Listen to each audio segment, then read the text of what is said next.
Golden State Media Concepts presents the GSMC Classic Series, with episodes of some of your favorites from a day gone by, a time gone by.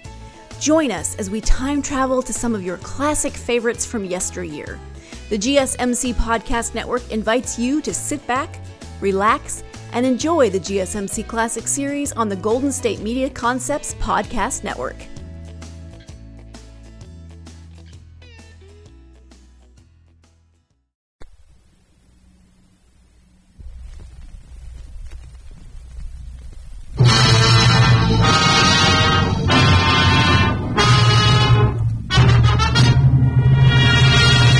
Okay, Shane. Get the picture. A guy in front of you with a .38, a guy in back with a rifle, and you with nothing. If wishing will make it so, you better start wishing to be somewhere else fast, because...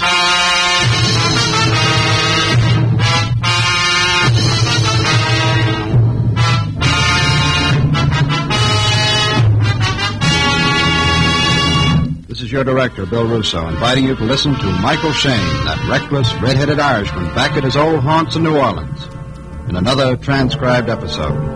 We call it The Case of the Model Murder.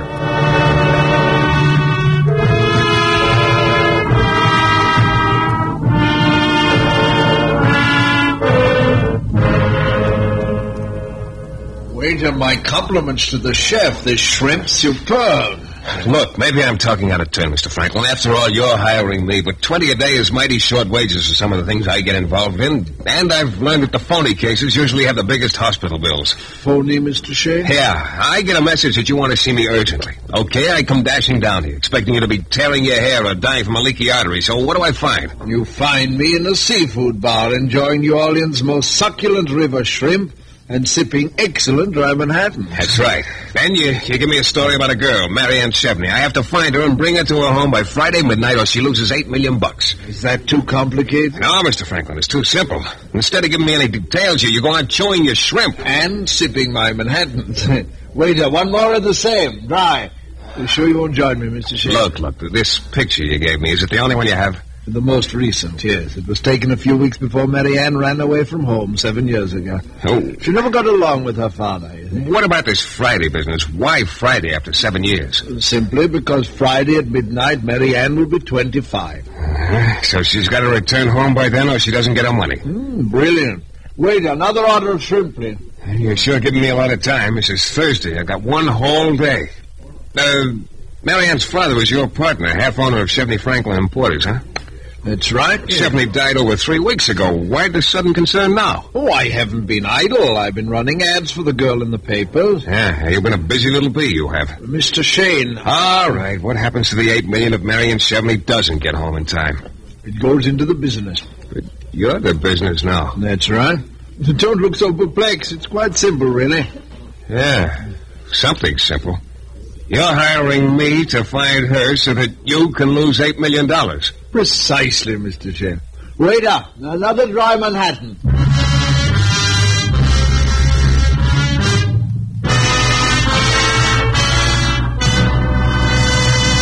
We'll return in a moment to the new adventures of Michael Shayne and the case of the model murder.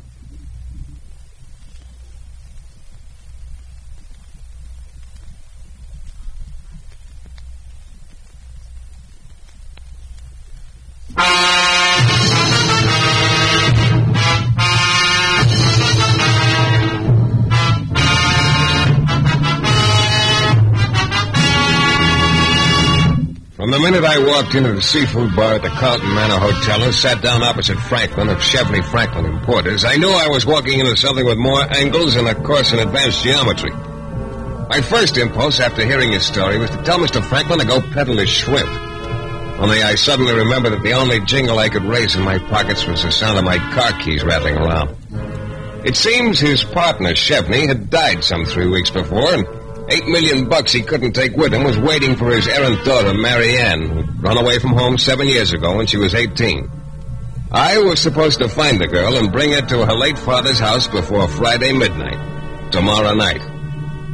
Well, I took another look at the photo of the girl. The words Harrison Halstead Model Agency were stamped on the back. At least she'd worked there 7 years ago. I decided to give it a whirl. The receptionist was a sugar blonde with a cooperative look in her eyes. Well, I sure would like to help you, Mr. Shayne, but I really don't know any Miss Chevney. And you handle a lot of models here. Oh, that's right. This photograph help you any? Pretty. No, I'm afraid not. Taken 7 years ago. I'd just bet you'd go for something a little older. And you'd have a good bet. The boss around? Well, yes, Mr. Shayne, but I don't know. Miss Winters, I want... Oh. Yes, sir? Mr. Shayne's looking for a girl by the name of Chevney, Mr. Halston. Sorry, I can't help you. Now, this photograph... No. What do you want with her? Well, she's got $8 million coming to her. Sorry, Mr. Shayne. Well, that's okay. Miss Winters, get Miller on the phone, will you? He said he'll be ready at 2 this afternoon. Yes, sir. You recognize the photo. Did he, Mr. Shayne? You're a real good kid. Company girl, loyal. Thank you. Follow the rules. Uh-huh. Look, I'm just trying to help a penniless girl get $8 million. Well, take one of our cards, Mr. Shayne. You just might want to come back. Thanks. I don't have $8 million, but... You don't need $8 million. How much? Just enough for a rare steak and baked potato. It's a deal.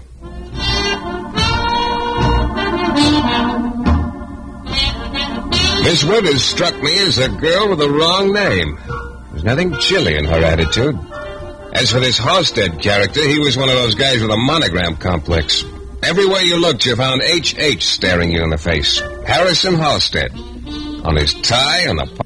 Even the cigarette lighter on the reception desk had the same two H's sort of leaning against one another. And the agency card Miss Winters had given me, they were there, too. As I waited for the elevator, I turned the card over. The handwriting was nice and firm. Mady Carter, 2614 Mount York Avenue, might be able to help you. I thought, Shane, how would you get along without that winning personality of yours? Mady Carter's place was a little bungalow in a court. There was a light on behind curtains. I rang the bell.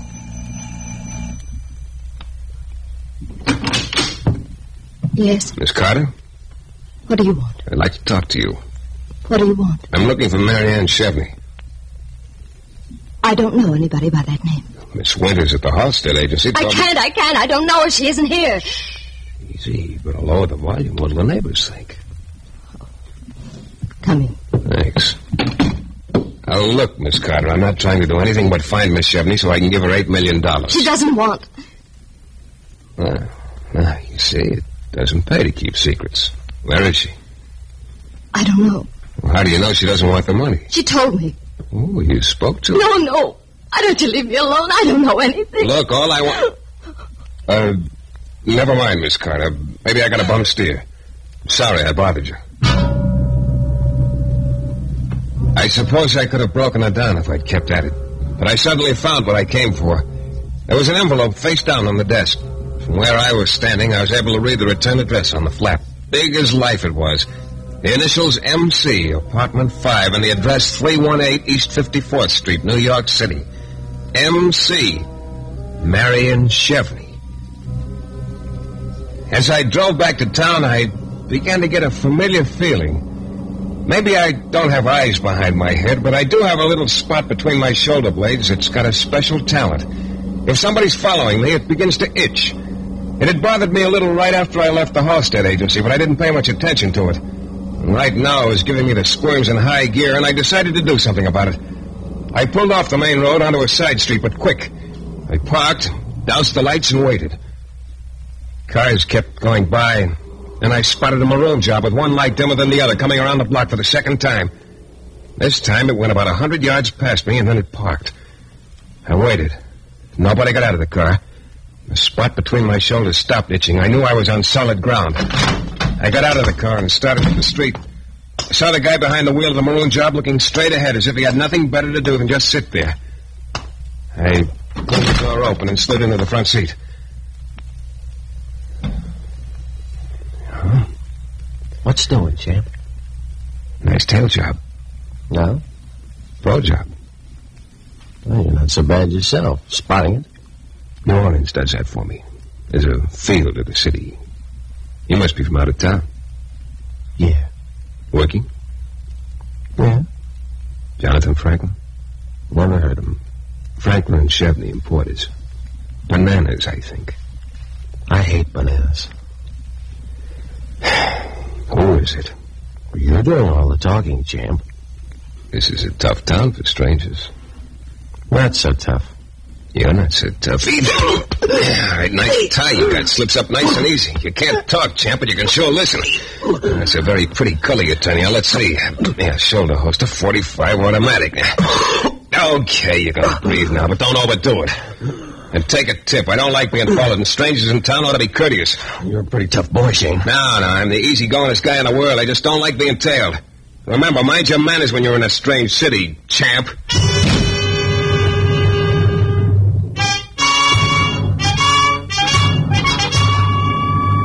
Franklin was in the dining room of the hotel, carving up some rare roast beef with Yorkshire pudding on the side. I dropped into a chair on the other side of his table and told him what I'd found out. As usual, he got real interested. New York, eh? Will you join me, Mr. Shayne? You're real worried about getting Marianne Chevney back here before tomorrow night, aren't you? Oh, you can't rush things, my boy. This case smells clear across the river. Don't you trust me, Mr. Franklin? One moment, Mr. Shayne. Wait up. Yes, sir? Bring me a phone, please. You were saying... I said somebody's been tailing me. I'd like to know why. You're implying, Mr. Shayne, that because I don't trust you, I've hired someone to watch you? In a nutshell. And that is not true. But the fact that someone is following you is very disconcerting. Your telephone, Mr. Franklin? Yes? Oh, thank you, waiter. Your pardon me, Mr. Shayne. Travel desk, please. Hello? This is Jonathan Franklin speaking.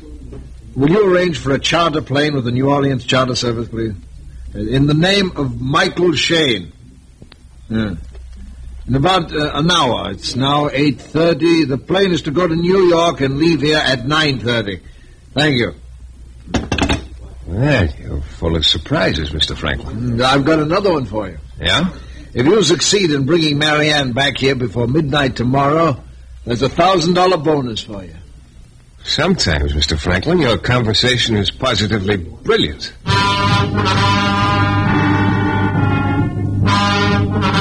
A chartered plane to New York and a $1,000 jackpot at the end of the rainbow.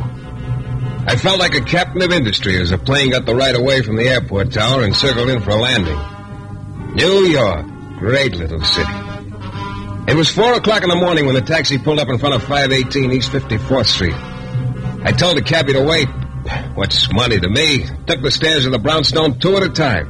Apartment 5 was at the end of the hall on the first floor. I knocked. Nothing happened. I knocked again. Nobody could sleep like that. Then I tried the door. Locked. Apparently Marianne was a dirty stay-out late. Across the hall, the door to apartment number 4 said manager. I walked over and started knocking again. Well, what is it? What is it? I'm sorry to get you out of bed all the time, but I'd like you to open the door to apartment 5. Are you crazy waking a body at 4 in the morning? Look, I'm a private detective. I'm looking for the girl who has that apartment. I want to get in, so I'll be there when she gets home. Private detective? I'm sorry. If he was a police, it'd be... Does this give me the necessary rank? $5. All right, make it 10. Well, why didn't you tell me he was a private detective in the first place? Come on. Hey, light switch. There. Yeah. Make yourself comfortable. Thanks. Here's your pound of flesh. Now, you won't tell her that I let you... Yeah. What's the matter with you? Yeah. Over there. On the floor in the hall. First, I saw a lot of blonde hair. And then I saw there was a girl attached to it. She probably would have been real pretty without that bullet hole in her forehead.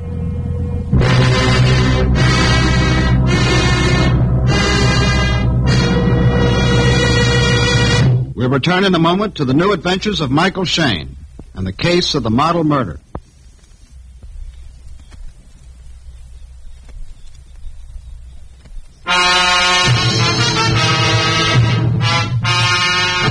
A glutton by the name of Jonathan Franklin had waved an ice-cold scent in front of my nose, but strangely enough, it still had a strong odor. My assignment was to find Marianne Chevney and get her back to her late dad's home so she could collect $8 million, according to the terms of her inheritance. Well, I picked up the trail at the Harrison Halstead Model Agency where Miss Chevney had once worked. Mr. H.H. and his secretary, Miss Winters, acted like I was after atomic secrets. And as I left, Miss Winters shoved a card in my hand with the name and address of Matey Carter. And Miss Carter had the willies bad, but I picked up the information that the girl I was looking for was in New York. Franklin stopped eating roast beef long enough to charter a plane for me. And I arrived at the end of the trail just in time to find my quarry still warm, but with a bullet in her head. Oh, my police. We'll have to call the police. Yeah, but not before I make a phone call long distance. Well, you won't be long now, will you? Sorry, because they get real mad. If you don't tell long distance, I want you to get me Mr. Jonathan Franklin at the Carlton Manor in New Orleans. Collect. Michael Shayne at this end. That's right. This is Circle 65970. Yeah, my reputation. You know this will be in the papers, don't you? The police all over the place and reporters. Yeah, and her blood stains a nice carpet, Yeah, too. we're I gonna feel real pay for sorry for you. Hello? Well, don't be long. Hello, Mr. Franklin. Yes, what is it, please? Take your earmuffs off. You might like to hear this. Oh, what is it, Shane? Just a second, Mr. Franklin. Look, old-timer, don't you have a telephone in your own apartment? Yes. Well, I never thought of that. Well, think of it. Well, Shane? The gal is dead. Really? Yeah, what do you want me to do? Come on home. You've done a good job. You're not sorry? No. Should I be? What about the $1,000 bonus? I guess that's cold turkey, huh? We'll talk about it when you get back. Yeah. Cold turkey, did you say? Yeah. I'm glad you mentioned it. It's an excellent thought. With a glass of cold milk, of course. Goodbye, Mr. Shane. I had a little time before the cops would come, so I started moseying around. First thing that caught my eye was a cigarette lighter on an end table. It looked familiar. Very familiar. All of a sudden, I knew why. There was a monogram on it. Yeah, 2 H's sort of leaning against each other. I got the long-distance operator again and put in a call to Mr. Halstead, also collect. There is no answer. Are you sure you got the right guy? Harrison Halstead's residence in New Orleans, Orange 2435. Okay, thanks, operator. Shall I try later? No, thanks. I didn't know how, but it was pretty obvious that Halstead was in this thing up to his ears. I kept on wandering around the living room, and then I found it. There was a letter on the table in a girl's handwriting. The date was just 2 days ago, and the letter started with the words, Dear Matey. I didn't have to read the signature to know it was Mary Ann. I took a good look at the girl on the floor. Her hair was blonde, only there was about 1/16 of an inch of dark brunette showing at the hairline. I got real smart then. I finally figured it out. This girl was Matey Carter, and the frightened girl back in New Orleans was really Mary Ann Chevney. Only somebody else had apparently made the same mistake, and it was my guess he was hightailing it back to New Orleans to correct his error. I made a quick call to homicide to pay my respects and then headed for the airport. Luckily, the plane was ready to go when I got there. Oh, Shane, you had the girl in your hands and then you waltzed off with a dream. One thing was clear. Mary Ann Chevney had plenty to worry about. It took me just 10 minutes from the time I landed back in New Orleans to get to her place. The door to Mary Ann's bungalow was locked, and there was no answer to my banging. I started around the house trying to get a look-see inside. Nothing. Nobody home. When I got around to the rear and peeked in the bedroom, I saw why. The place was empty. Either she decided to run, or else she'd been taken on a trip without a return ticket. I scrambled over to the Carlton Manor, and guess what? Yeah, Jonathan Franklin was eating. It seems you made a mistake, Mr. Shayne. How do you know? The papers. Wasn't Mary Ann who was killed in New York. It was a girl by the name of Carter, Madeline Carter. You still want me to find Mary Ann? Oh, of course. Let's see. It's 3 now. You only have 9 hours left. Would you have some lunch? Bouillabaisse? No, thanks. Don't you ever find time to eat? Yeah, but I'm peculiar. I only eat 3 meals a day.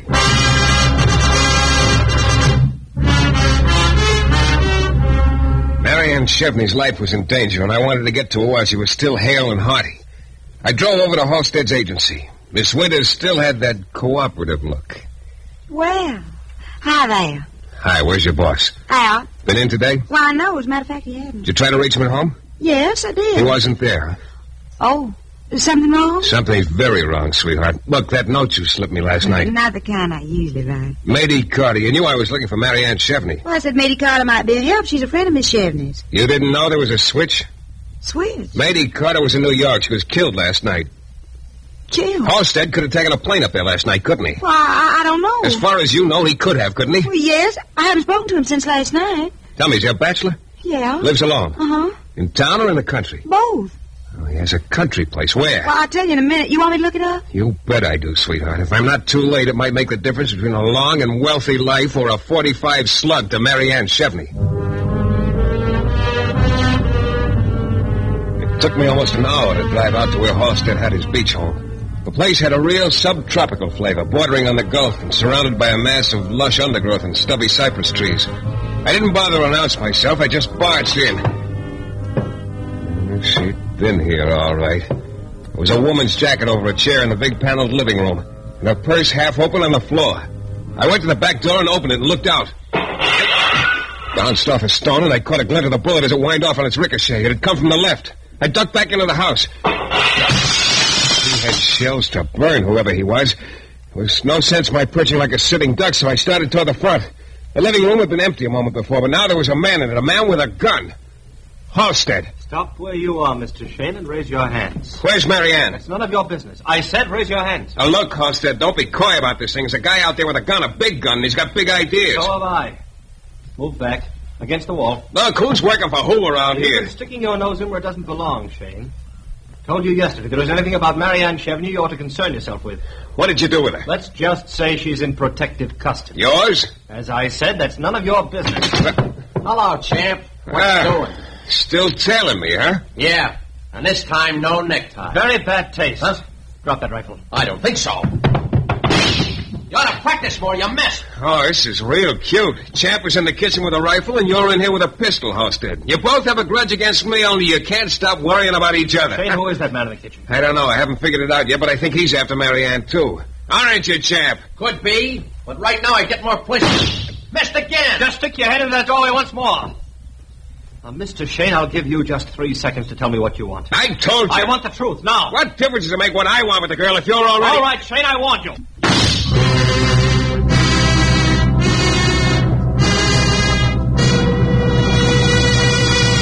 We'll be back in just a moment with Mike Shayne and the thrilling climax to our story.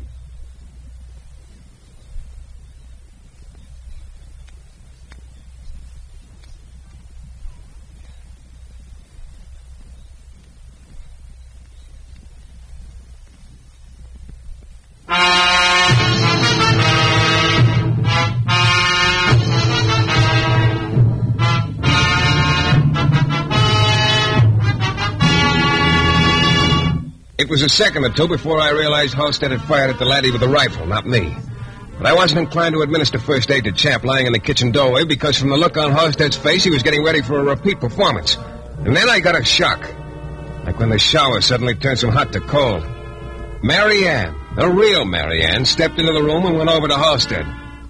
I figured it was time to call a halt and settle who was who. Hello, Marianne.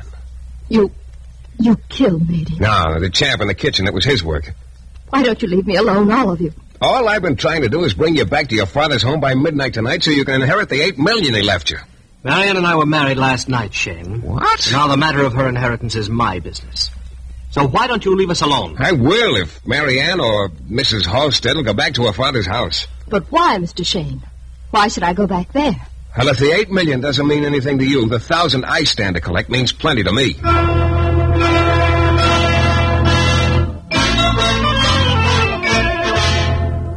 I knew it was the right time, 6 o'clock, when I walked into the dining room of the Carlton Manor.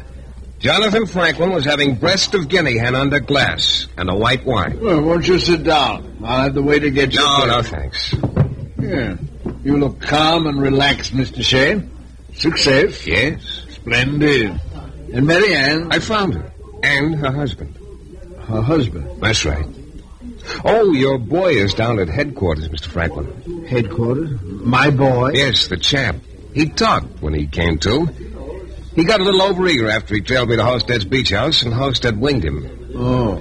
The way I figured, it wasn't a question of Marianne getting back to her father's home before her 25th birthday. No. This wine is delicious. 1929 Sauterne. No, it was a question of whether or not she'd reach her 25th birthday.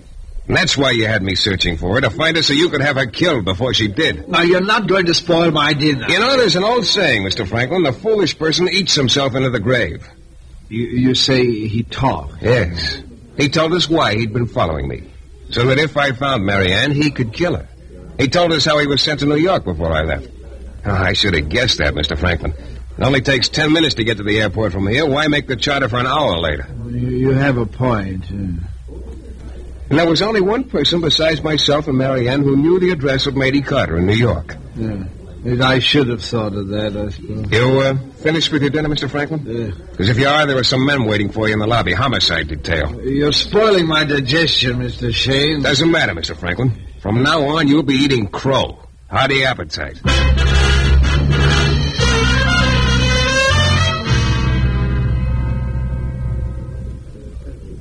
Mike, what I can't understand is why Mr. Franklin was so eager to get his partner's money.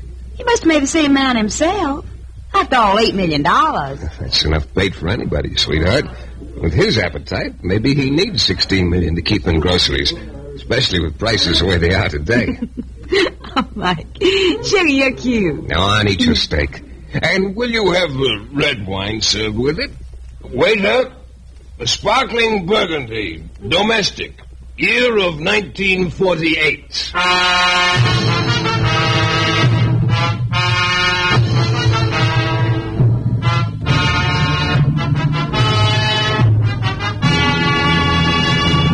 This is your director, Bill Russo, again. Our story is based on characters created by Brett Halliday. The music is composed and conducted by John Duffy, and Michael Shayne is portrayed by Jeff Chanter. The New Adventures of Michael Shayne is a Don W. Sharp production, transcribed in Hollywood and distributed exclusively by the Broadcasters Guild. Here are Michael Shayne in another thrilling adventure from mysterious and colorful New Orleans.